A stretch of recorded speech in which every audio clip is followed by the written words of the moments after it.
continuer. C'est bon, c'est parti. C'est bon, c'est en train de remonter, ça marche.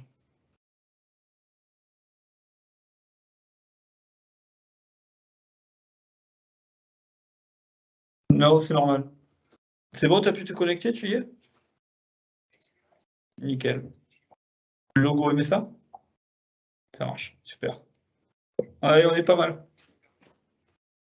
Ciao.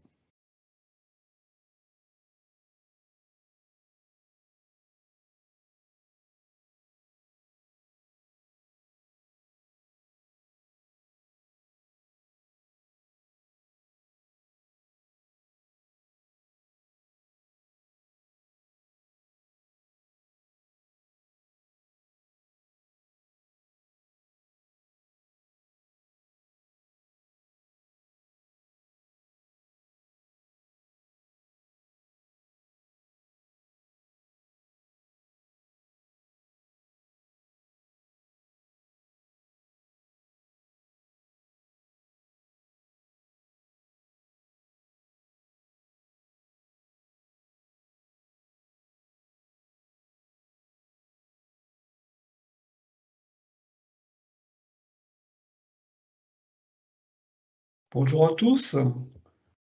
Vous venez de vous connecter au deuxième webinaire. Nous allons patienter quelques minutes avant de commencer la diffusion.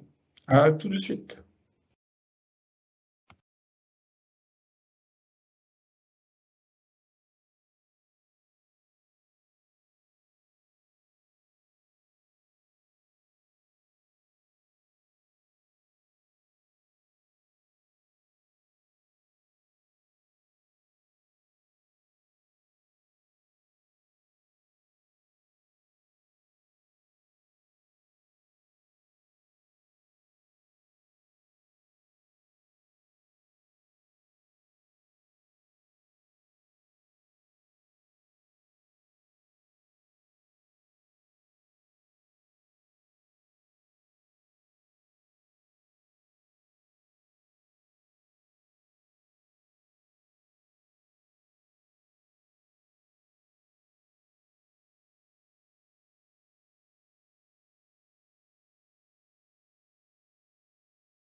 Bien, bonjour à tous.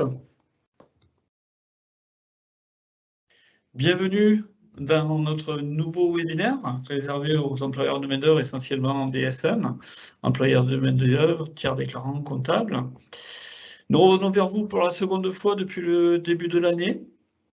Donc avant de passer aux présentations du déroulé de la journée, puis aux présentations des intervenants, quelques petits conseils techniques. Déjà le premier, vous avez une barre afin de poser des questions-réponses.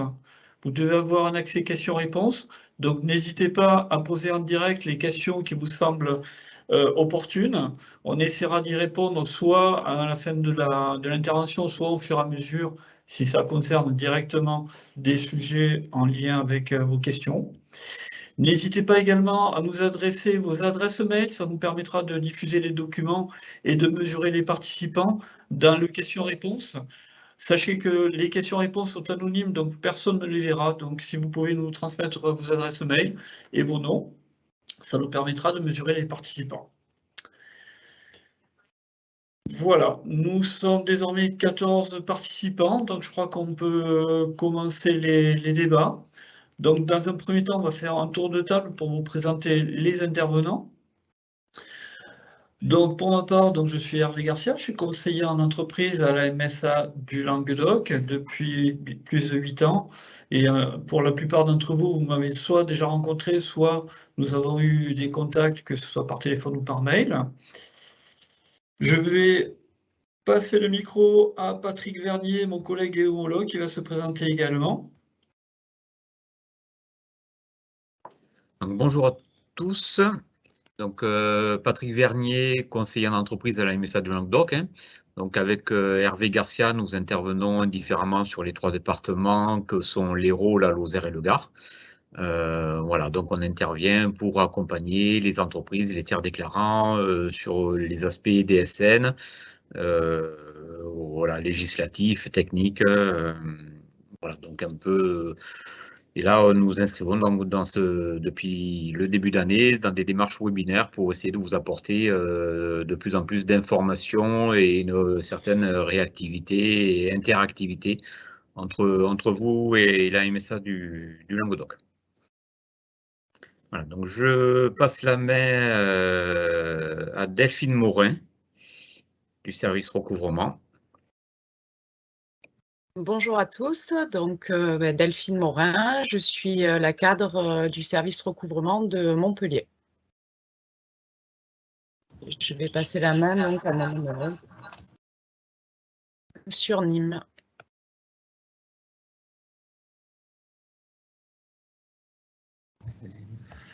Donc bonjour, donc moi je suis l'homologue de Delphine Morin, donc Michel Angeau, je suis le responsable du recouvrement sur le site du Gard et de la Lozère.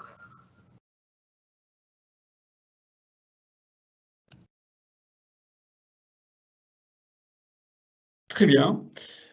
Donc cette journée, l'heure que nous allons passer ensemble, déjà je remercie les participants de commencer à déposer les mails. Je vois qu'il y en a déjà quelques-uns qui l'ont fait. Merci à vous, ça nous permettra donc de vous adresser la documentation. On vous le dira en fin de participation, mais on déposera également tous les documents sur notre site internet. On a créé une page spéciale à cet effet. On vous la présentera tout à l'heure. Donc sur la présentation du jour, donc, il nous a semblé important, après les 2 années tout à fait terribles que nous venons de vivre pour le milieu agricole, de revenir vers vous pour faire un point sur l'enchaînement de toutes les mesures que nous avons pu connaître durant ces 2 années, et ça s'est cumulé de façon terrible et impressionnante. Donc faire un petit point sur toutes les mesures qui ont pu être mises en place, et l'idée c'est de voir avec vous jusqu'où on peut aller dans la gestion de la sortie de crise. Quel niveau d'accompagnement, quelles informations, etc. on peut mettre en place pour sortir de cette crise. Voilà. Donc on va commencer dans un premier temps donc, avec la partie déroulement donc, des mesures de crise. On va pas bien sûr parler des mesures Covid, des mesures de la crise viticole. On fera un petit focus aussi sur l'indemnité inflation. Autant d'événements qui sont cumulés jusqu'à la fin de l'année 2021 et sur lesquels on peut faire un point. Alors on n'ira pas trop Dans l'approfondissement de la réglementation, pourquoi? Parce qu'en général, c'est déjà connu, vous le vivez depuis 2 ans. On vous donnera les supports avec tous les textes réglementaires, et cetera. Mais l'idée, c'est plus de faire un focus sur l'enchaînement et de voir l'état dans lequel on peut se trouver aujourd'hui. Voilà. Donc je vais donner la main à Patrick Vernier, qui va donc vous présenter le premier document.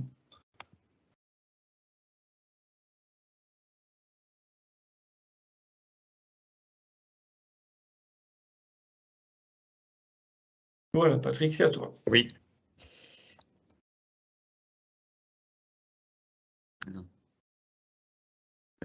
Hervé, c'est toi qui reprojette, hein, du coup, pardon.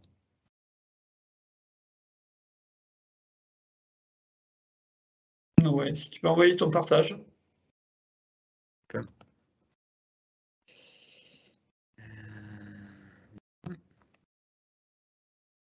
Ça va arriver.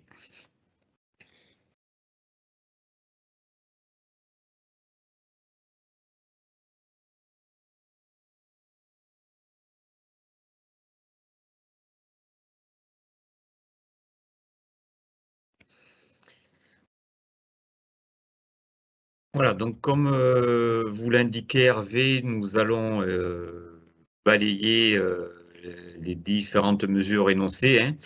Donc les trois périodes Covid-19, hein. On reviendra après ces mesures-là sur les mesures de la crise viticole et l'indemnité inflation. Mais on attaque du coup par la Covid-1, avec donc c'est une mesure qui encadrait les périodes allant du 1er février 2020 au 31 mai 2020 inclus. Il y avait des conditions aussi pour pouvoir être éligible à ces mesures, qui se composaient d'une mesure d'exonération de cotisation et d'une mesure d'aide au paiement. Donc, on avait des règles communes aux deux mesures, et après, on verra les particularités de chaque mesure. Donc, mesure d'exonération, mesure d'aide au paiement.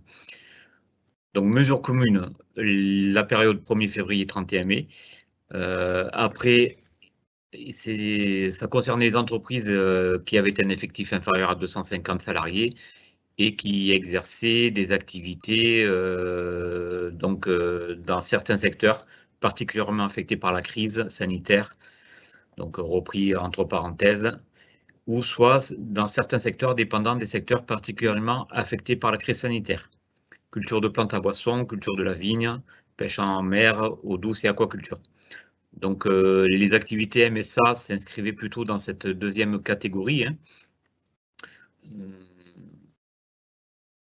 d'entreprise.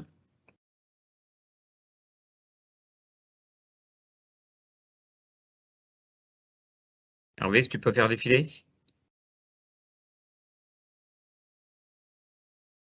Non, c'est à ton niveau, Pat. Non, c'est moi, pardon. Et donc j'ai un peu de un petit temps de réponse un peu important. Donc ensuite, les groupements d'employeurs pouvaient être concernés aussi par l'application de l'exonération, hein, si la convention collective des entreprises membres relève effectivement des secteurs éligibles. Les conditions d'éligibilité étaient identiques, hein, que pour les autres employeurs.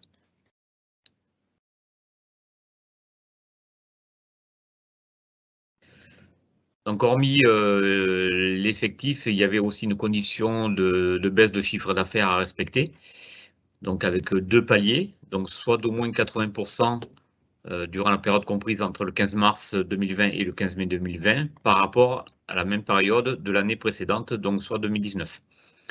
Le deuxième palier, c'était d'avoir une baisse de chiffre d'affaires d'un montant égal au moins à 30% au chiffre d'affaires réalisé en 2019. On avait des plafonds aussi qui s'appliquaient.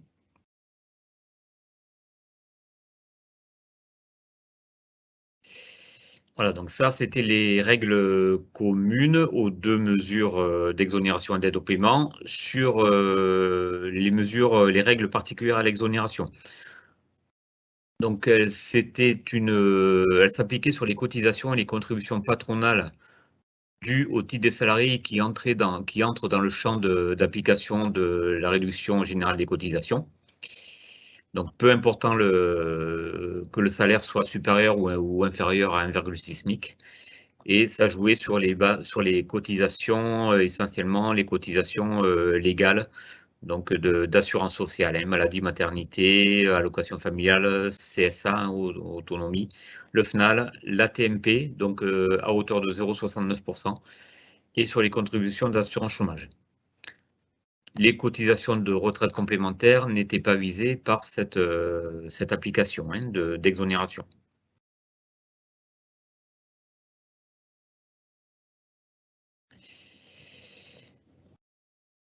Il s'agissait d'une exonération totale des cotisations et contributions, et elle s'appliquait après l'application des abattements d'assiette ou des taux réduits et application des exonérations et réductions de droit commun. Donc on était vraiment sur le reliquat en fait, puisqu'en fait il pouvait y avoir par rapport aux autres mesures qui s'appliquaient en temps normal, il pouvait y avoir quand même un reliquat de cotisation à devoir par les entreprises, pardon. Et du coup, cette exonération crise Covid-1 venait solder en fait ce reliquat en fait. Au niveau du cumul, c'est donc cumulable avec tous les dispositifs de réduction de taux, d'assiette d'exonération de réduction.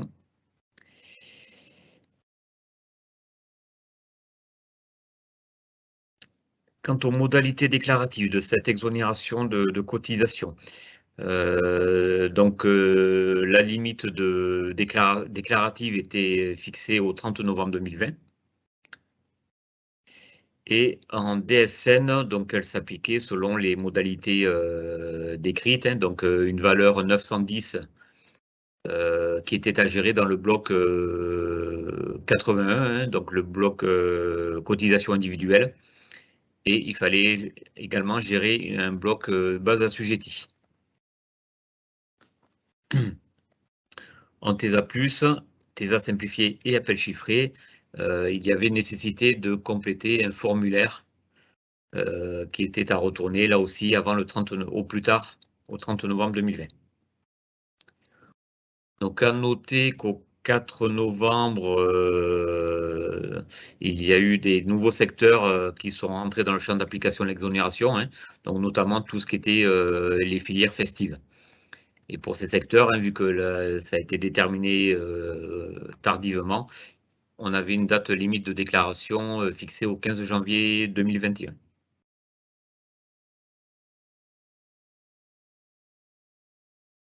Concernant les règles applicables à l'aide au paiement. Donc cette aide au paiement, elle était égale à 20% des rémunérations d'activité versées aux salariés éligibles à la réduction générale de cotisation. Donc il y avait deux façons d'envisager la chose. Donc c'était en fait deux périodes. La période qui courait du 1er février au 31 mai 2020. Donc pour les employeurs de moins de 250 salariés qui appartenaient au secteur particulièrement impacté par la crise ou au secteur indépendant. Et il y avait aussi donc une application de l'aide au paiement du 1er février au 30 avril pour les employeurs de moins de 10 salariés qui appartenaient au secteur autre que ceux particulièrement impactés. Donc nous, essentiellement, c'est pareil au niveau des entreprises Languedoc, on allait vraiment sur une période qui couvrait les mois de février, mars, avril et mai. Simplement, si l'interdiction d'accueil du public était prolongée au-delà du 30 avril, il convenait de retenir les périodes courantes du 1er février au dernier jour du mois précédant celui d'autorisation d'accueil du public. Donc là aussi, à ma connaissance, il n'y a pas eu d'entreprises concernées chez nous. Peut-être quelques exceptions, mais on s'intégrait plutôt sur les périodes du 1er février au 31 mai 2020.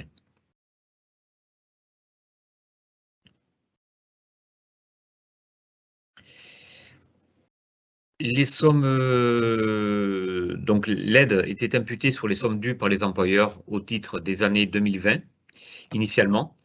Et après négociation et décision gouvernementale, il a été admis aussi que les aides au paiement puissent s'affecter sur les sommes dues en 2021.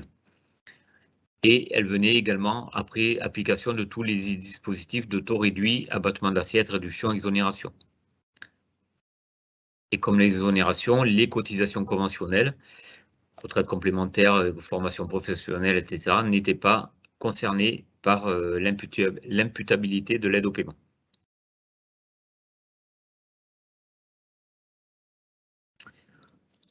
Donc, s'affiche le détail des cotisations concernées par l'imputabilité de l'aide au paiement. Donc, on ne va pas les détailler, hein, mais voilà, vous les avez en affichage.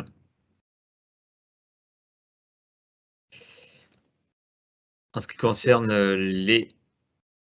Je suis allé un peu vite. Non, pardon.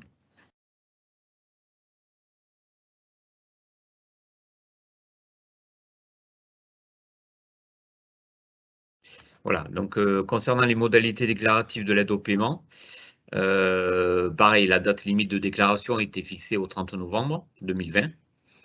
Et donc, il s'agissait là de déclarer cette aide au paiement sur un bloc cotisation établissement, non pas cotisation individuelle comme l'exonération, mais vraiment un bloc établissement avec un code cotisation 023. Là aussi, différence par rapport à l'exonération, ce montant d'aide au paiement devait être obligatoirement déclaré en positif. En TESA plus TESA simplifié appel chiffré, la demande se faisait via un formulaire qui était là aussi à retourner avant le 30 novembre. Et là, pareil, comme il y a eu décision de rajouter des secteurs d'activité, donc notamment filière festive, tardivement, pour ces secteurs-là, la date limite était reportée au 15 janvier 2021.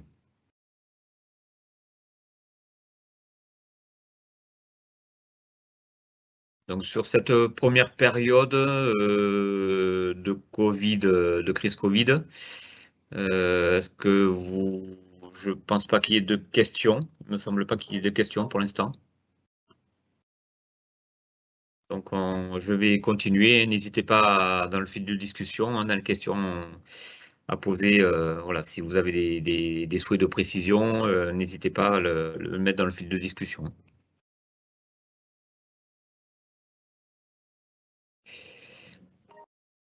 Donc on avait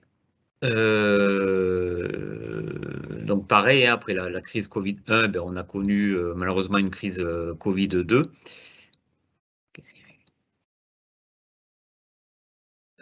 Donc là aussi, avec une mesure d'exonération de cotisation et une mesure d'aide au paiement. Donc c'est pareil, on avait des règles communes et après on regardera les règles particulières. Mais donc c'est essentiellement les mêmes règles, hein, donc il fallait, ça concerne les entreprises, les employeurs qui avaient un effectif inférieur à 250 salariés, particulièrement affectés par les conséquences économiques et qui ont fait en même temps l'objet de mesures d'interdiction d'accueil du public ou qui ont constaté une baisse de chiffre d'affaires d'au moins 50% par rapport à la même période de l'année précédente.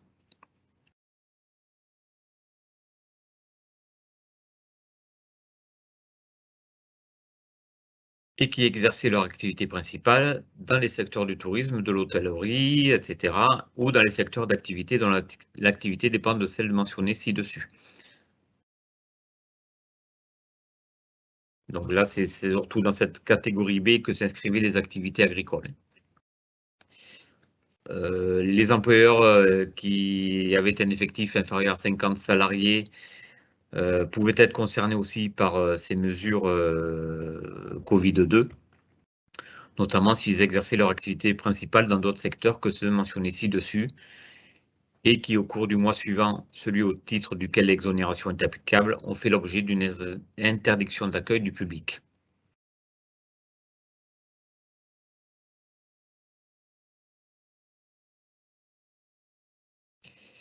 Alors, ce critère d'interdiction d'accueil du public. Donc, ce sont les activités qui ont été interrompues en application des décrets et les activités faisant l'objet de mesures de jauge inférieures à 50% de la capacité d'accueil en application de ces mêmes décrets. Donc là, en principe, pareil, au niveau des activités agricoles, il n'y avait pas forcément d'impact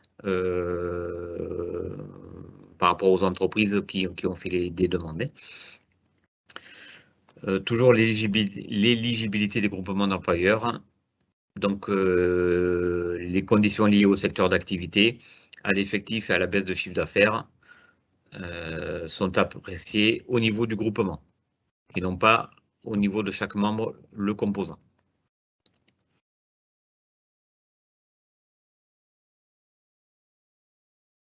On avait des règles de plafonnement, donc en fonction des périodes qui pouvaient jouer, donc sachant que les plafonds ont été largement revus à la hausse par rapport à la période Covid-1.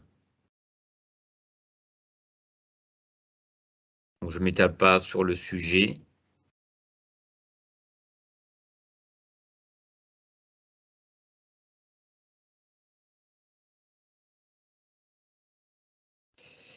Donc, il y avait aussi parallèlement, et toujours, un critère de baisse de chiffre d'affaires. Donc, la condition de baisse de 50% du chiffre d'affaires était appréciée au choix donc, du demandeur par rapport au chiffre d'affaires du même mois de l'année précédente ou par rapport au chiffre d'affaires mensuel moyen de l'année 2019. Une particularité pour les entreprises créées en 2020. Puisque là, du coup, on prenait qu'une certaine période, hein, donc entre la création de l'entreprise et le 31 août 2020.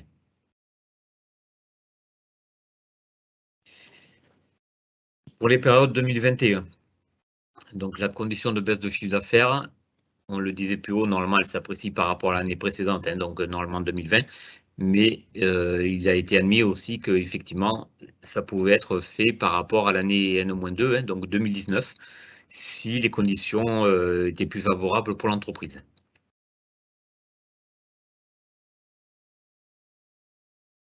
Voilà, on avait une condition aussi, une autre condition, si le chiffre d'affaires par rapport à la période de l'année précédente représente au moins 15% du chiffre d'affaires.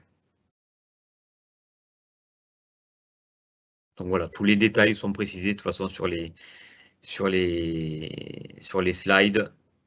Donc je vous laisse vous y référer hein, si toutefois vous étiez concerné voilà, par ce détail de critères.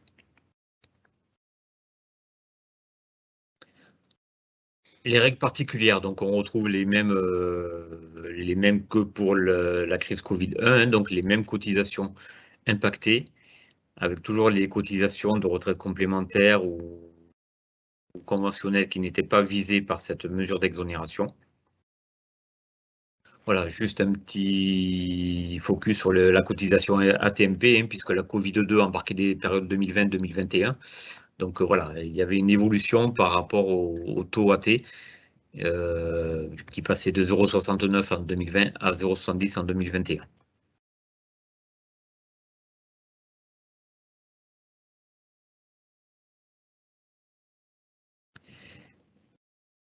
Donc la période embarquée par cette mesure d'exonération, c'était septembre ou octobre 2020 à avril 2021. On va voir pourquoi septembre ou octobre. Donc c'est pareil, elle s'appliquait après toutes les mesures d'abattement d'assiette, de taux réduit, exonération et réduction de droits communs. C'était vraiment, cette exonération s'appliquait sur le reliquat potentiel de cotisation, après l'application de toutes les autres mesures. cumulable avec l'ensemble des dispositifs.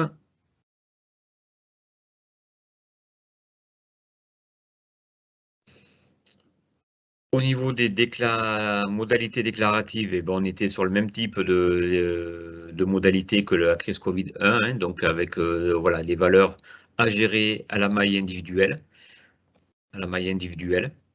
donc dans un bloc 81. Et pareil, en TESA+, TESA simplifié appel chiffré, nécessité de compléter un formulaire qui là a été retourné, obligatoirement à retourner avant le 15 juillet 2021.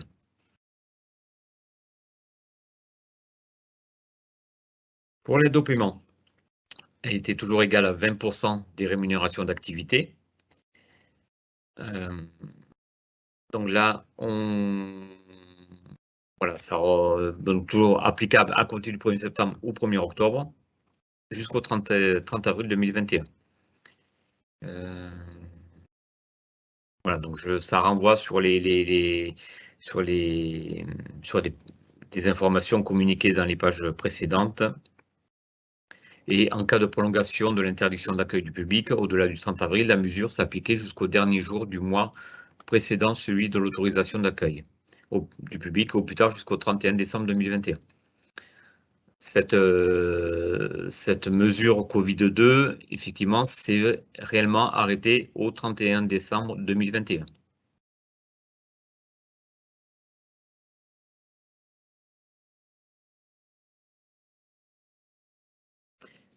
Au niveau de l'imputabilité de l'aide au paiement, donc là, elle embarque les années 2020, 2021 et même 2022.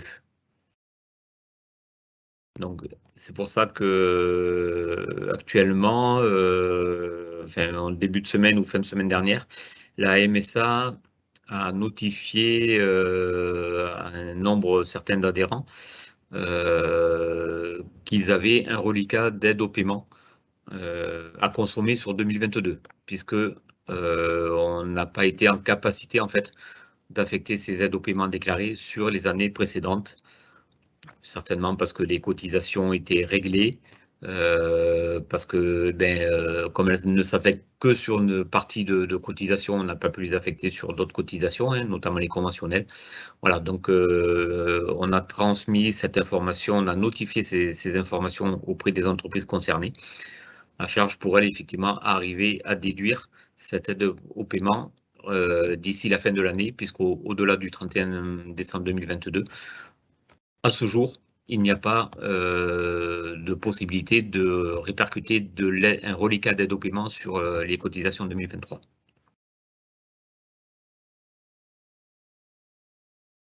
Donc là, c'est un point d'attention qu'il vous faut avoir. Voilà, si vous avez été notifié, voilà, pensez à déduire cette aide au paiement des montants que vous indiquez dans les blocs paiement DSN.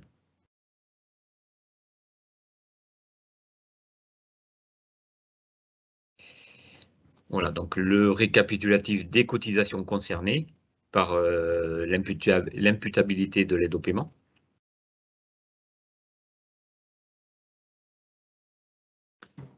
Et pareil, en DSN, donc c'était le même code que pour la crise Covid-1 à appliquer dans un bloc établissement en positif pour que ça puisse être pris en compte. Et pour les autres modes de déclaration, TESA, TESA+, on était toujours sur l'idée que l'adhérent complète un formulaire pour pouvoir bénéficier de cette aide au paiement.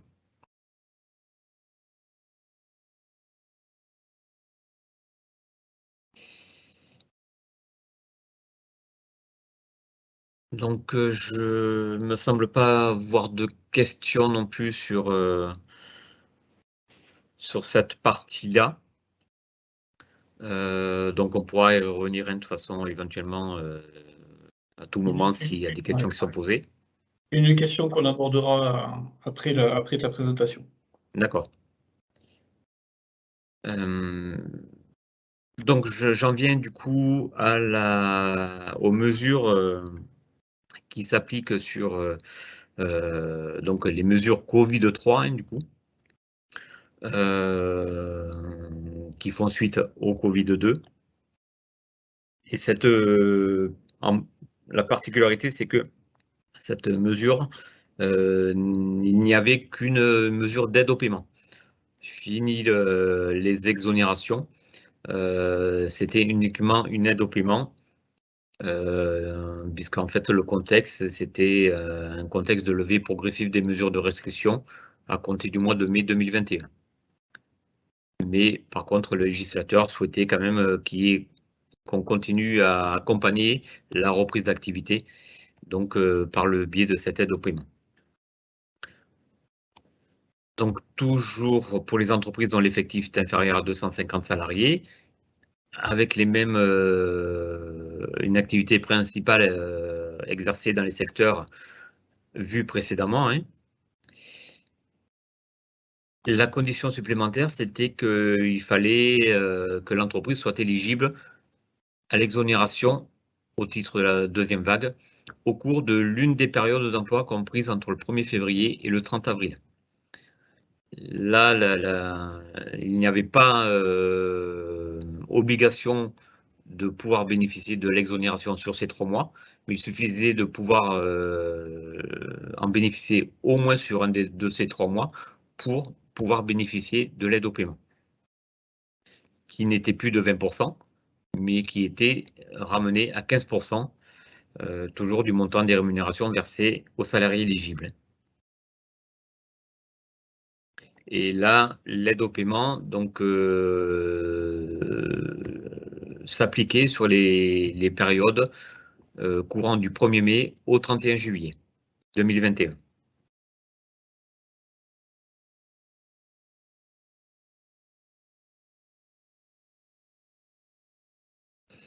Au niveau de l'imputabilité de cette aide au paiement, donc imputable sur l'ensemble des sommes dues aux organismes de recouvrement ainsi qu'à l'UNEDIC au titre de l'année 2021. Après, application de toute autre mesure d'exonération totale ou partielle. Et cette aide au paiement, par contre, n'était pas cumulable avec au titre d'une même période d'emploi avec l'aide au paiement calculée au titre de la deuxième vague.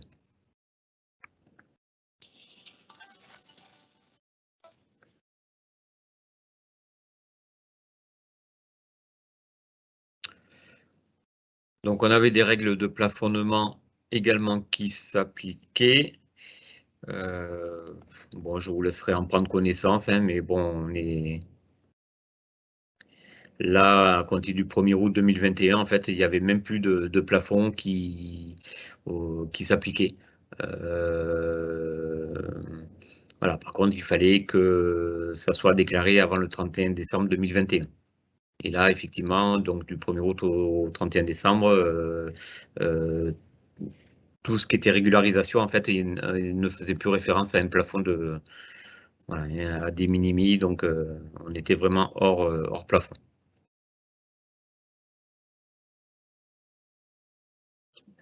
Modalité déclarative, le même principe, un code cotisation 023 dans un bloc établissement avec un montant déclaré en positif.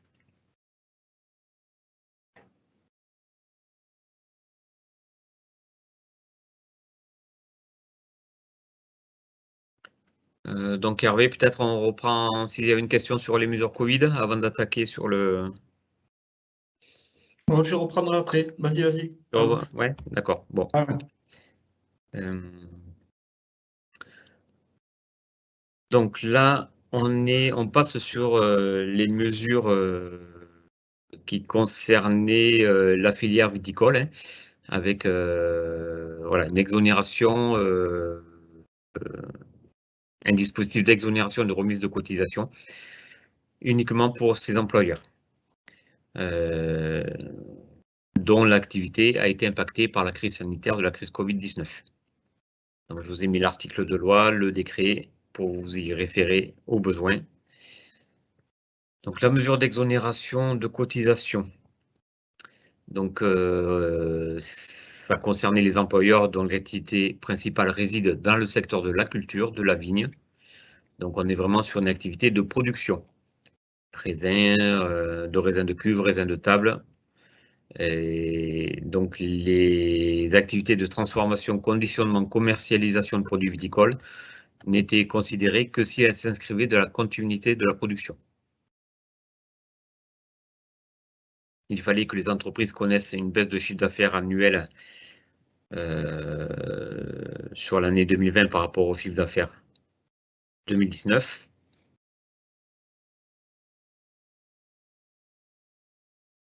Avec 3 paliers.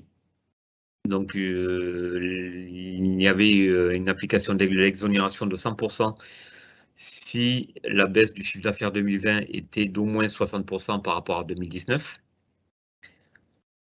50% d'exonération si la baisse de chiffre d'affaires était comprise était d'au moins 40%, donc comprise entre 40 et 60%. Et on avait un taux d'exonération de 25% si la baisse de chiffre d'affaires était d'au moins 20% par rapport à 2019, hein, donc comprise entre 20 et 40%. Pareil, l'exonération s'appliquait que sur les cotisations d'assurance sociale, hein, allocation familiale, et les cotisations accident du travail, donc à hauteur de 0,70% en 2021.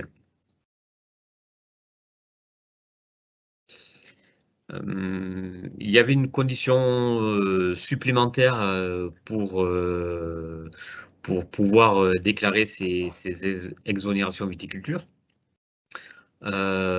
C'était qu'en fait, le critère lié à la perte de chiffre d'affaires devait être attesté donc, par un document établi par un expert comptable, un centre de gestion agréé ou une association de gestion et de comptabilité. Pour les entreprises qui n'étaient pas soumises, qui étaient soumises justement au régime du micro-bénéfice agricole, une déclaration sur l'honneur de l'adhérent pouvait suffire. Au niveau des modalités déclaratives, on passait sur un autre code que ce précédemment cité, hein, qui concernait que les mesures Covid. Donc là, on avait une valeur 911 à gérer dans un bloc cotisation individuelle, hein, un bloc 81, et avec une base assujettie aussi, donc en bloc 78. Pour les autres modalités déclaratives, donc on était sur, pareil, la gestion, enfin, l'envoi d'un formulaire de demande d'exonération.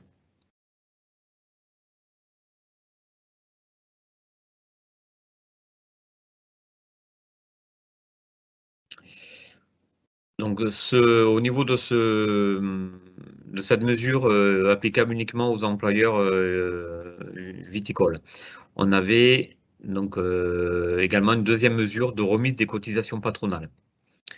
Donc là, c'était le directeur de la MSA qui pouvait accorder une remise partielle des cotisations dues au titre de 2021. Les employeurs, donc c'est pareil, c'était une activité de production.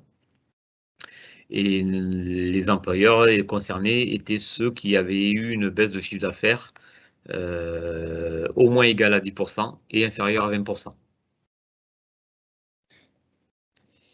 Donc qui n'avaient pas pu bénéficier du dispositif d'exonération. En obligation complémentaire, il y avait la nécessité d'être à jour des obligations de paiement des cotisations et contributions pour les périodes d'emploi antérieures au 1er janvier 2020.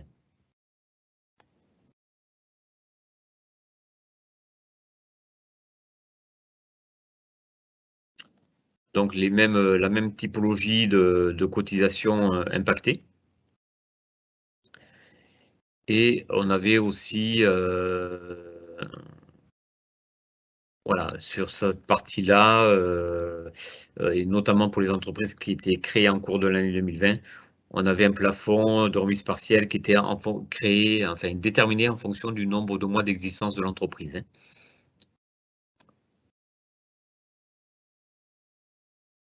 Donc là aussi, je vous laisse prendre connaissance de ça si vous êtes dans ce cas-là ou si vous avez des entreprises en gestion qui rentrent dans ce cas-là. Je vous laisse vérifier effectivement le bon calcul, de vérifier ce que vous avez pu faire et ce que vous avez pu déclarer.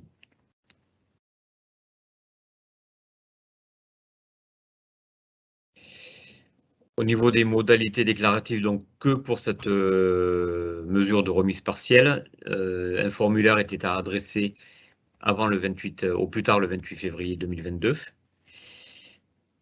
et auquel il fallait joindre l'attestation comptable de perte de chiffre d'affaires, voilà, ou une attestation sur l'honneur pour les entreprises au régime du micro-bénéfice agricole.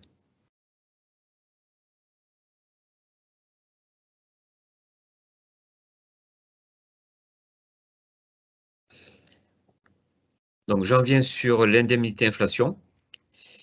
Donc il est la dernière mesure mise en place donc, par le gouvernement, hein. Donc vous savez tous qu'il s'agit d'une aide exceptionnelle de 100 € qui était versée afin de préserver le pouvoir d'achat. Tous les employeurs publics ou privés étaient concernés par cette mesure. Par contre, voilà, au niveau de l'éligibilité des salariés, on avait des conditions, notamment d'avoir eu au moins un contrat au cours du mois d'octobre 2021. Même si après ce mois d'octobre 2021, il n'y avait plus de contrat. Donc, mettons un CDD, hein, ou un saisonnier qui travaillait que quelques jours au cours du mois d'octobre, rentrer dans le champ dans cette éligibilité. Concerner aussi les salariés qui avaient au moins 16 ans, qui résidaient sur le territoire métropolitain ou dans les DOM-TOM, et qui ont perçu une rémunération brute maximale de 26 000 € pour la période allant du 1er janvier au 31 octobre 2021.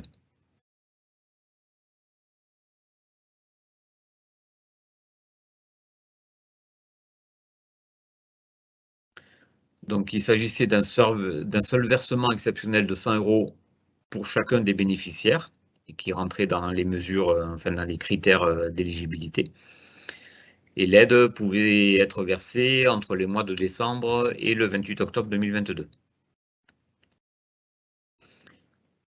L'employeur donc faisait l'avance de cette indemnité inflation, hein, aux salariés concernés, et il s'agit en fait d'un remboursement intégral via une aide au paiement sur les cotisations et contributions sociales.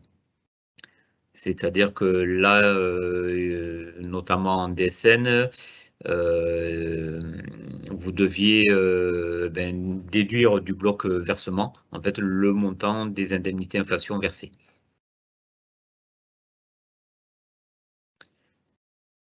Après, au niveau du compte adhérence, c'est la MSA qui avec une opération de comptabilisation, venait compléter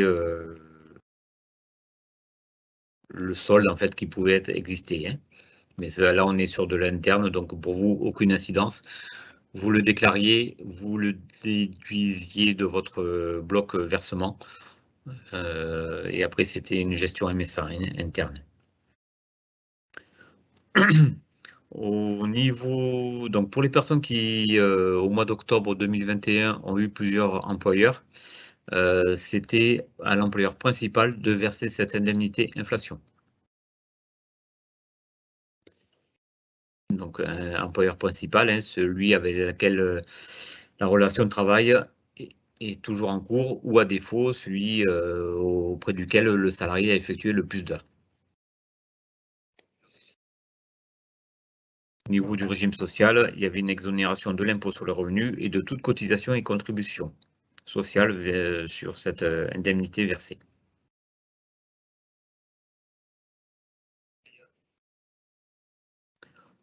On avait au niveau de la DSN donc des mesures, des modalités déclaratives avec donc un nouveau code qui était le 913, toujours à gérer au niveau du bloc cotisation individuelle, hein, par salarié, avec gestion d'une base assujettie. Voilà ce que je vous disais, effectivement, le montant des indemnités inflation versées devait être directement déduit du bloc paiement.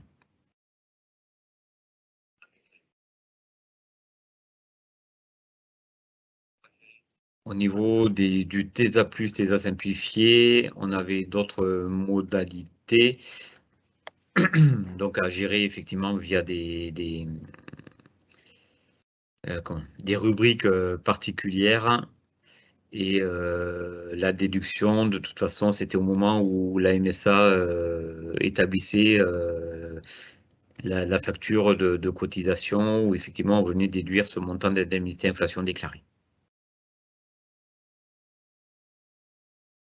Juste une particularité, si le salarié était sorti de l'entreprise, donc il fallait non pas le gérer via les téléservices TESA+, TESA simplifié, mais à travers un formulaire dédié qui était à retourner avant le 15 mars.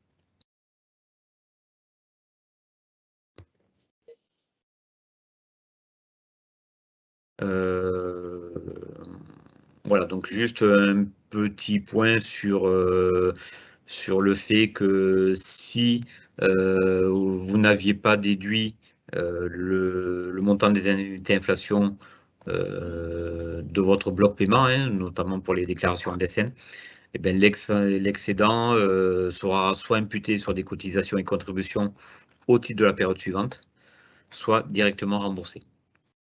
Si dans la mesure où il n'y a aucun solde et tout est à jour, voilà, donc là, on verra, on est en train de traiter tout ça, donc voilà, ça peut.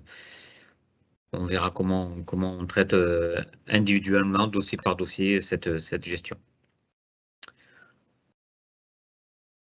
Voilà, juste un petit point sur les salariés des particuliers employeurs où cette indemnité inflation a été versée par la MSA. Et enfin, je vous ai mis un lien donc qui renvoie sur le site dédié, hein, créé par le gouvernement et qui répond à toutes les questions que vous pouvez vous poser sur l'indemnité inflation.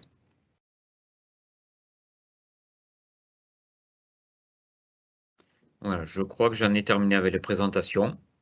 Bien, merci Patrick. Alors, cette présentation, effectivement, elle a l'avantage d'être complète, bien qu'un peu longue, et on s'en excuse, mais c'est la difficulté de l'enchaînement des mesures qui fait le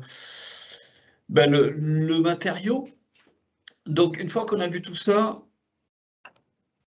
l'important aujourd'hui, c'est de voir où les entreprises en sont. Est-ce qu'elles se sont bien situées dans l'enchaînement de ces mesures? Est-ce qu'elles ont bien déclaré tout ce qu'elles pouvaient déclarer?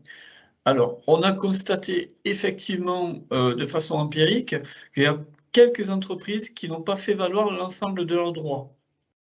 Covid 1, Covid 2, Covid 3. Donc là, la première des choses que je vous conseillerais, c'est effectivement de vérifier à votre niveau tous les droits auxquels vous pouvez avoir. Désormais, vous avez tout le matériau avec le document qu'on vous transmet, mais vous l'aviez déjà de toute façon sur notre site, hein, car en temps réel, on a publié toute la réglementation.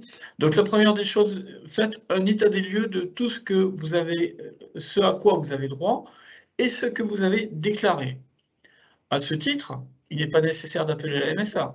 Les droits, ça dépend du chiffre d'affaires. C'est une notion que la MSA n'a pas. Donc c'est à vous, entreprise, de vérifier ça. Deuxième chose, vérifiez vos DSN. Est-ce que vous avez bien déclaré l'ensemble de ces droits? Que ce soit exo, aide au paiement. Là aussi, on a rencontré un certain nombre d'entreprises qui avaient bien déclaré les exos, pas les aides au paiement. Alors que les conditions d'éligibilité, que ce soit sur les 3 périodes, sur les 2 premières périodes de Covid, pardon, sont les mêmes. Si vous avez droit à l'un, en principe, vous avez droit à l'autre. Donc vérifiez bien tout ça. Tout ça pour essayer d'avoir une situation exhaustive sur, à la sortie, le reste à payer et la sortie de crise, comment faire pour régler le solde. Alors, question, est-ce que les entreprises qui n'ont pas pu déduire le montant, question en ligne, donc là c'était peut-être sur l'indemnité inflation, j'y reviendrai après. On nous pose la question, est-ce que la MSA a tenu compte de tout ça?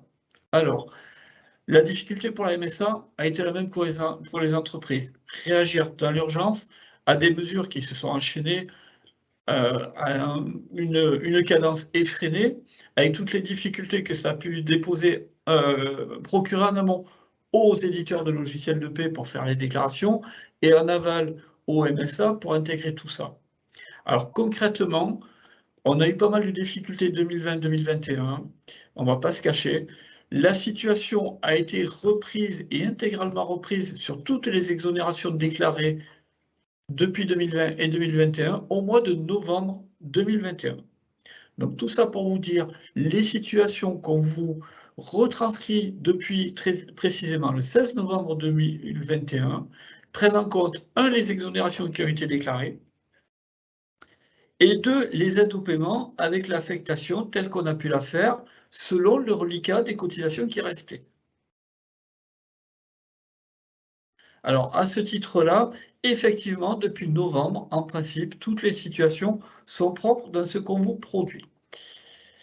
Alors, s'il y a des difficultés, s'il y a des divergences, un, vérifiez bien vos DSN tels que vous les avez déclarés. Puis deux, effectivement, on le verra tout à l'heure avec nos collègues du recouvrement, on a transmis aux entreprises des propositions de plans de paiement. C'est dans le cadre de ces propositions, s'il y a une divergence, qu'il faut que vous reveniez vers nous. Mais aujourd'hui, depuis le mois de novembre, toutes les exonérations sont intégrées, donc la dette qu'on vous produit en tient compte, et les aides au paiement sont affectées petit à petit depuis le mois de novembre en fonction du reliquat de cotisation qui reste sur les branches éligibles. Là aussi, faites bien attention, c'est un amalgame qui a été fait par certaines entreprises qui pensaient être exonérées de la totalité. Non, on vous a rappelé dans tous les documents les branches qui étaient éligibles. Donc faites bien attention à cela. Le reliquat d'aide au paiement tel qu'on l'a produit, Patrick l'a dit, c'était il y a une dizaine de jours, je crois, aux entreprises, sera affecté petit à petit sur les cotisations à venir 2022. Donc concrètement, quand vous déposez une DSN, on affecte au dépôt de la DSN le reliquat d'aide au paiement avant même d'engager les prélèvements tels que vous les signalez dans le bloc paiement. Donc, dans le bloc paiement, si vous avez minoré le bloc paiement des aides au paiement, on les affectera et ça viendra consolider le solde. Attention à bien peser les branches éligibles, c'est la difficulté dans ce cas. Si vous ne minorez pas le bloc paiement, on va affecter les aides au paiement. On prélèvera le bloc paiement tel que vous l'avez déclaré et le solde, parce que vous aurez payé la totalité des cotisations, le solde minoré des affectations des aides au paiement vous sera remboursé. Cette opération peut perdurer sur l'ensemble de l'année 2022 à ce jour. Dernier point, donc, sur l'indemnité inflation, effectivement, certaines entreprises ont constaté jusqu'à aujourd'hui d'ailleurs, hein, que sur les services en ligne, mes paiements en DSN, l'affectation des aides de paiement n'était pas effectuée. Alors, c'est tout à fait normal. Pourquoi? Parce que nous avons fait passer un traitement informatique pour traiter ces aides au paiement. Ce traitement informatique est passé cette semaine et nous sommes en cours d'affectation de ces aides au paiement sur le solde des cotisations. Donc, c'est une situation qui va se régulariser dans les jours qui suivent. Voilà, je pense avoir répondu en même temps aux deux questions. Je vais quand même remonter à la question. Une de vos questions tout à l'heure. Alors, qui était, à ce jour, nous n'avons aucun retour des aides au paiement demandées, et même la MSA nous relance pour des montants qui ont bénéficié de l'exonération et aides au paiement. Alors, les exonérations, à ce jour, sont bien intégrées. Donc, si on reproduit une dette, c'est compte tenu des exonérations. Question, mesurez bien en amont, est-ce que vous avez bien déclaré toutes ces exonérations? Si c'est le cas, on a pris en compte. Les aides au paiement sont affectées avec toutes les limites que nous venons de préciser. Donc là, de toute façon, en cas de litige, effectivement, il ne faudra pas faire l'économie de se rapprocher des centres de contact de la caisse pour faire un point plus particulier. Mais aujourd'hui, toutes les exonérations sont intégrées, les aides au paiement affectées au fil de l'eau et l'indemnité inflation va être affectée probablement dans le mois qui suit. Voilà, donc aujourd'hui, on devrait avoir des situations un peu plus claires, un peu plus propres. Question pour les entreprises qui s'apercevraient qu'elles ont oublié de déclarer une partie, est-ce qu'il est encore temps ou pas? on l'a dit, toutes les exonérations, toutes les aides au paiement avaient une date limite de déclaration. Toutefois, c'est du déclaratif. Donc aujourd'hui, si vous apercevez que vous n'avez pas déclaré une exonération, que ce soit Covid-1, Covid-2, que vous n'avez pas déclaré une aide au paiement Covid-1, 2 ou 3, oui, vous êtes encore à temps de le faire. Donc potentiellement, c'est une déclaration tardive avec les effets que ça pourrait avoir, mais oui, vous êtes à temps de le faire. Donc je vous engage à le vérifier et à l'engager très très vite. Attention, les aides au paiement, plus vous les déclarerez tardivement, et moins vous aurez de reliquats sur lesquels on pourra les affecter, sachant que la date limite d'affectation est au plus tard 2022. Donc attention à ce terme-là. Mais aujourd'hui, concrètement, si vous avez oublié de déclarer que ce soit une exonération ou une aide au paiement, oui, vous pouvez le reprendre. Alors attention, parce qu'à ce jour, quand on relance les entreprises, c'est compte tenu des créances connues à ce jour, donc de ce que vous avez déclaré à ce jour. Et on ne pourra pas monter de plan de paiement sur autre chose que ce que vous avez déclaré. Voilà, je pense avoir répondu à les questions posées au fil de l'eau, y compris sur le problème d'affectation. Dans les blocs paiement, effectivement, on peut revenir dessus. Si vous minorez les blocs paiement des aides au paiement, effectivement, on les affecte en amont, mais attention à bien chiffrer les branches éligibles, parce qu'auquel cas, vous pourriez avoir des surprises à la sortie, à savoir qu'une aide au paiement ne serait pas affectée sur la totalité de ce que vous avez déduit, avec un reliquat à la sortie. Donc, soyez prudents là-dessus. Voilà en l'état, un petit peu la situation telle qu'on la connaît aujourd'hui. Donc, prenez bien le temps de faire le point sur les dossiers pour voir l'exhaustivité de ce qui a été déclaré. Surtout, ne passez pas à côté d'un droit pour les entreprises. Et deux, aujourd'hui, comment sortir des mesures de crise? Avec un reliquat à payer, des soldes de cotisation, comment sortir de là? Et donc là, j'ai passé la main à mon collègue Michel Angeau pour aborder donc en termes de recouvrement tout ce qui pourra être mis en place.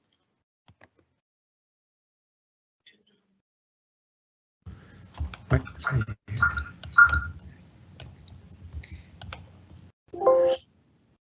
alors, donc moi je vais vous présenter tout ce qui est à la partie recouvrement. Alors ça va s'afficher.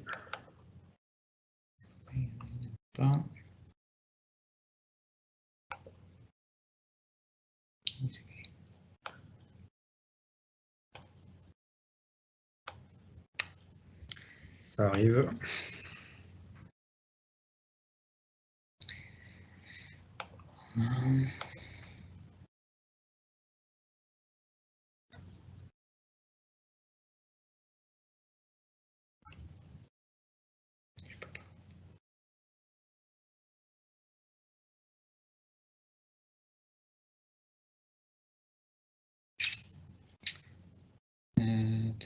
Je n'y arrive pas.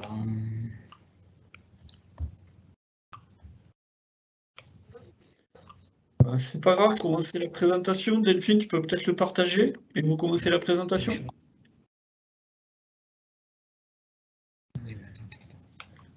Il faudrait juste que ce soit affiché pour après. Ou sinon je vais.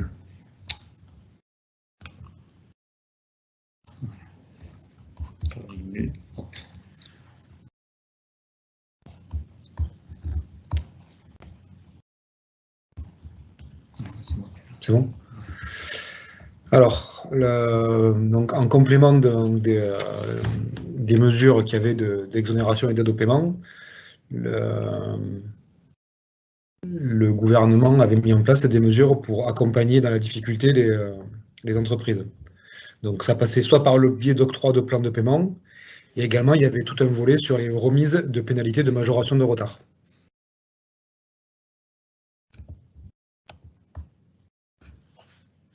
Donc, concernant les plans de paiement, donc, dans le cadre des mesures Covid-19, cette possibilité de plan de paiement s'appliquait à la fois pour les employeurs de main-d'œuvre, mais également pour les non-salariés agricoles. Par non-salariés, c'était surtout les chefs d'exploitation. Et ce, afin de faire face aux difficultés économiques traversées et liées à la crise sanitaire.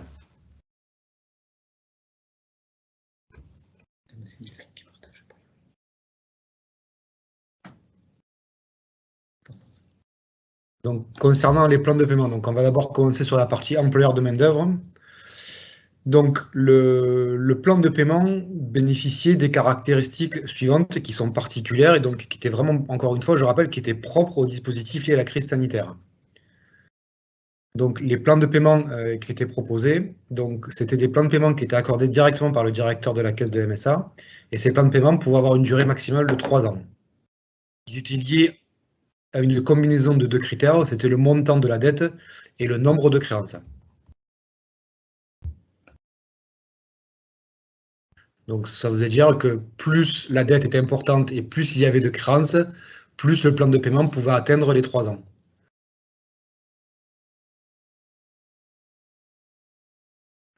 Ensuite, ce plan de paiement, dispositif particulier, il n'était assorti d'aucune prise de garantie par la MSA.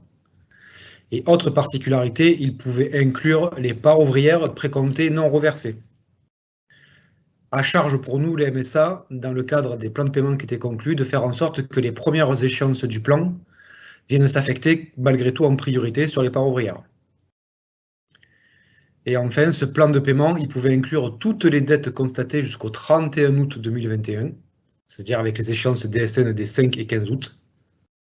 Et donc, du coup, il pouvait également inclure toutes les dettes antérieures au Covid 2019. C'était l'occasion de rattraper certains comptes pour lesquels il pouvait y avoir du débit qui était né avant le Covid. Donc, le gouvernement prévoyait qu'on puisse inclure la totalité des dettes jusqu'au 31 août 2021.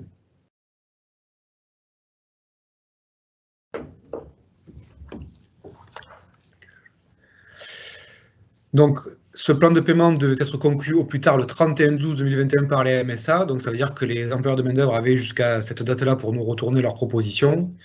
Mais la caisse de MSA ont décidé de poursuivre la négociation de ces plans de paiement.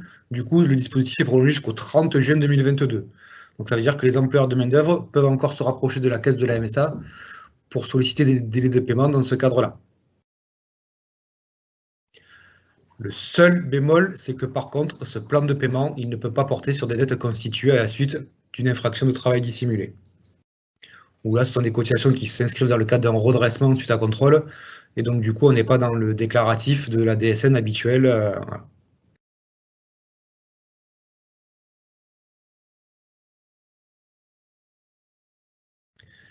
Concernant les dettes postérieures au 31 août, parce que là, on vient de voir donc les dettes qui étaient éligibles au 31 août, jusqu'au 31 août. Donc, postérieurement au 31 août, là, par contre, également, la MSA peut à nouveau accorder des plans de paiement. Mais cette fois-ci, les règles d'octroi sont liées au code rural et non plus liées au dispositif particulier qui est celui de la crise sanitaire. Donc, en MSA, en temps normal, en quoi ça consiste un plan de paiement? Le plan de paiement, il est accordé soit par le directeur de la caisse, soit par la commission de recours amiable, selon sa durée, c'est-à-dire s'il est inférieur à 6 mois ou s'il est supérieur à 6 mois. S'il est inférieur à 6 mois, c'est la compétence et le ressort du directeur. Si c'est supérieur à 6 mois, c'est du ressort de la commission de recours amiable.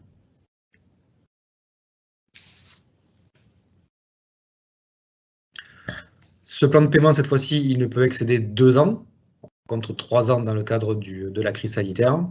Et là, par contre, ce plan de paiement, il peut être assorti de garanties, selon le montant et la durée sollicitée. Et autre particularité par rapport au dispositif normal, au dispositif exceptionnel, pardon, c'est que cette fois-ci, par contre, le plan ne peut pas porter sur les parts ouvrières précomptées. Donc ça sous-entend que pour solliciter un délai de paiement pour les dettes supérieures au 31 août, il faut impérativement avoir procédé au préalable au paiement des parts ouvrières. Puisque ça reste malgré tout aujourd'hui un délit qui est caractérisé par une amende au tribunal de police. Voilà. Donc, autre pendant, c'est pour les non-salariés agricoles. Donc, dans le cadre du dispositif, donc Covid, donc pareil, le plan de paiement, il peut être accordé par le directeur pour une durée maximale de 3 ans en fonction de son montant. Pareil, ce plan de paiement n'est assorti d'aucune garantie.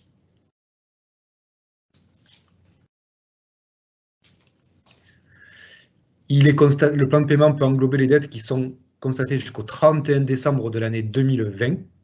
Et là aussi, il peut englober les dettes antérieures au Covid. Pareil, ces plans de paiement, ils pouvaient être conclus jusqu'au 31 décembre 2021. Et donc, on a poursuivi les négociations et donc il est donc possible de le faire jusqu'au 30 juin 2022. Et Comme pour les cotisations sur salaire, ce plan d'apurement, par contre, il n'est pas porté sur les créances qui sont calculées en taxation provisoire. C'est-à-dire les personnes, les chefs d'exploitation qui n'ont pas retourné leur revenu professionnel, donc du coup pour lesquels les cotisations sont calculées en sanction, là par contre, ils ne peuvent pas bénéficier des mesures Covid. Ils sont obligés au préalable de se mettre en règle au niveau du retour des revenus professionnels pour que nous, la MSA, puissions calculer à leur juste valeur les cotisations et ensuite pouvoir mettre en place un plan de paiement dans le cadre des mesures Covid. D'où l'importance de retourner ce revenu professionnel. Concernant les dettes qui sont postérieures donc du coup au dispositif pour les non-salariés agricoles, pareil, donc cette fois-ci, la MSA peut accorder des plans de paiement classiques. Et comme pour les plans de paiement employeurs de main-d'œuvre, c'est inférieur à 6 mois de la compétence du directeur, supérieur à 6 mois de la compétence de la commission de recours amiable. Le plan de paiement ne peut pas excéder 2 ans. Et là également, il peut y avoir une demande de prise de garantie selon le montant et la durée sollicitée.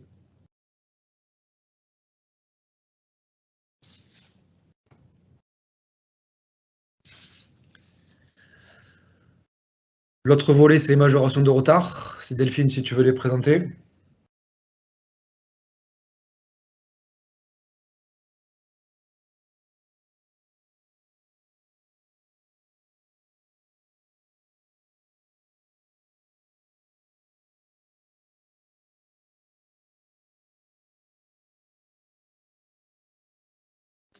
Vas-y Delphine, ouvre ton micro.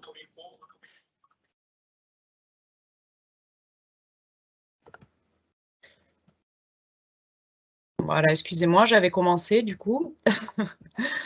Donc, je vais vous m'entendez? C'est bon? Oui, c'est bon, on t'entend. Hein. D'accord. Donc, je vais vous présenter la deuxième mesure d'accompagnement qui concerne donc la remise des pénalités et des majorations de retard avec la distinction des dettes éligibles au dispositif et des dettes postérieures au dispositif. Donc, les pénalités et majorations de retard dont sont redevables les employeurs et les non-salariés agricoles sont remises d'office à l'issue du plan d'appurement qui aura été conclu, si bien sûr ce plan est respecté.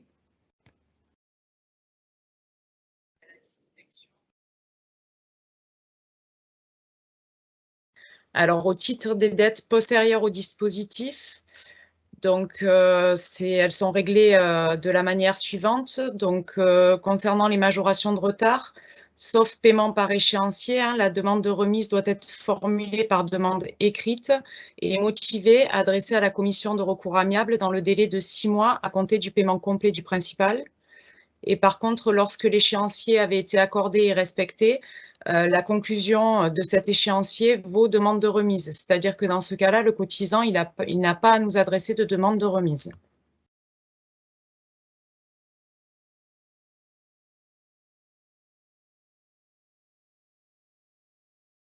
Alors, concernant les pénalités, donc la demande de remise doit être adressée dans le délai de 6 mois suivant la transmission des déclarations de revenus ou de salaire et après le paiement de la totalité des cotisations. Par contre, la commission de recours amiable ne peut pas accorder de remise si la demande est formulée hors délai, sauf cas exceptionnel ou de force majeure.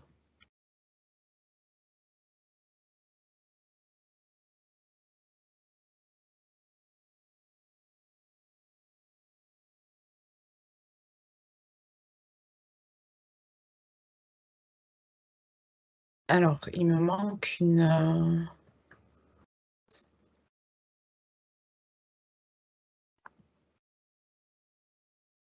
Excusez-moi, j'ai un décalage.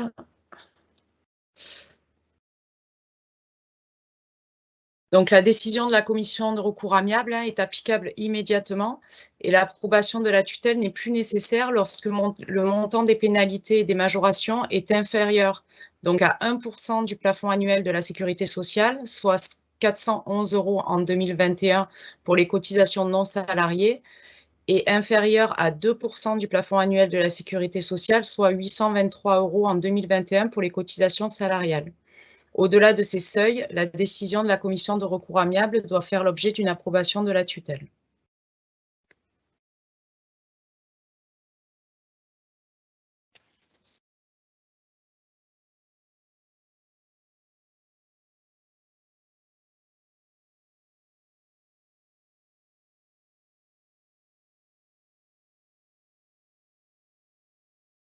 plus, je vois pas.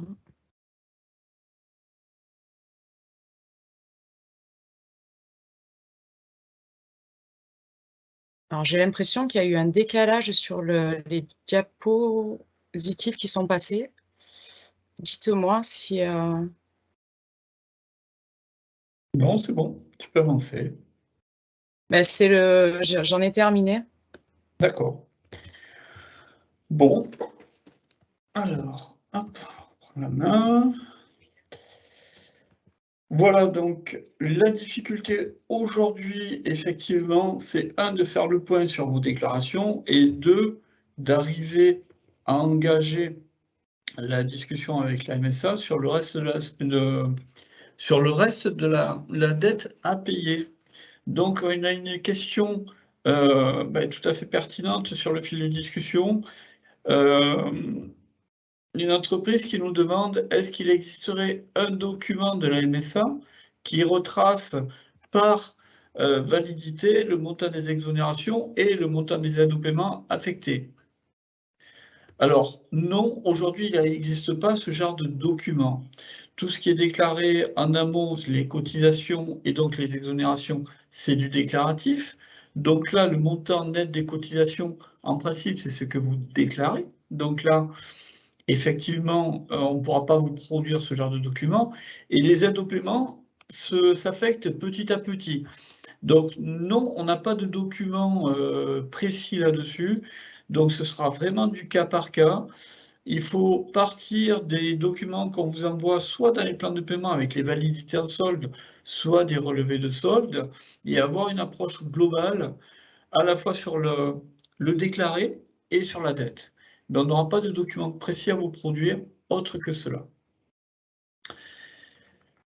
Voilà, donc une réponse à une question à laquelle on avait un petit peu répondu déjà. Donc si une entreprise n'a pas tout déclaré, est-ce qu'elle peut le faire aujourd'hui? Donc oui, mais attention, deux choses. À la déclaration, bien faire les déclarations avec des périodes de rattachement, Covid 1, 2 ou 3. Donc faites bien attention à cela. Et deuxième écueil, attention, les aides au paiement, on a affecté sur les plus anciennes cotisations 2020-2021. Aujourd'hui, les aides au paiement peuvent s'affecter au plus tard en 2022.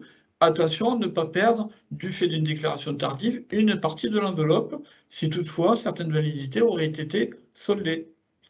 Sachant que l'aide au paiement, une fois que tout est soldé, il n'y aura pas de remboursement. Donc c'est une enveloppe qui potentiellement, plus tard, vous la déclarerez. Et plus le risque d'en perdre les effets est réel. Voilà, je regarde en même temps. Oui, là, voilà, je pense avoir fait le tour des questions. Alors, si vous avez d'autres questions, n'hésitez pas à les mettre dans le fil de discussion. Je rappelle aux participants qui nous ont rejoints ultérieurement, s'ils peuvent nous mettre dans la barre de discussion, c'est anonyme, personne d'autre que la MSA ne le verra, vos adresses mail. Dernier point, avant d'en conclure, à moins que vous ayez d'autres questions, tous les documents seront mis à votre disposition très très prochainement sur le site de la MSA. Donc à ce titre-là, on a créé sur notre site une nouvelle page. Je suis en train de me connecter en même temps que je vous parle. Une nouvelle page dans la rubrique employeur. Donc c'est dans la partie publique.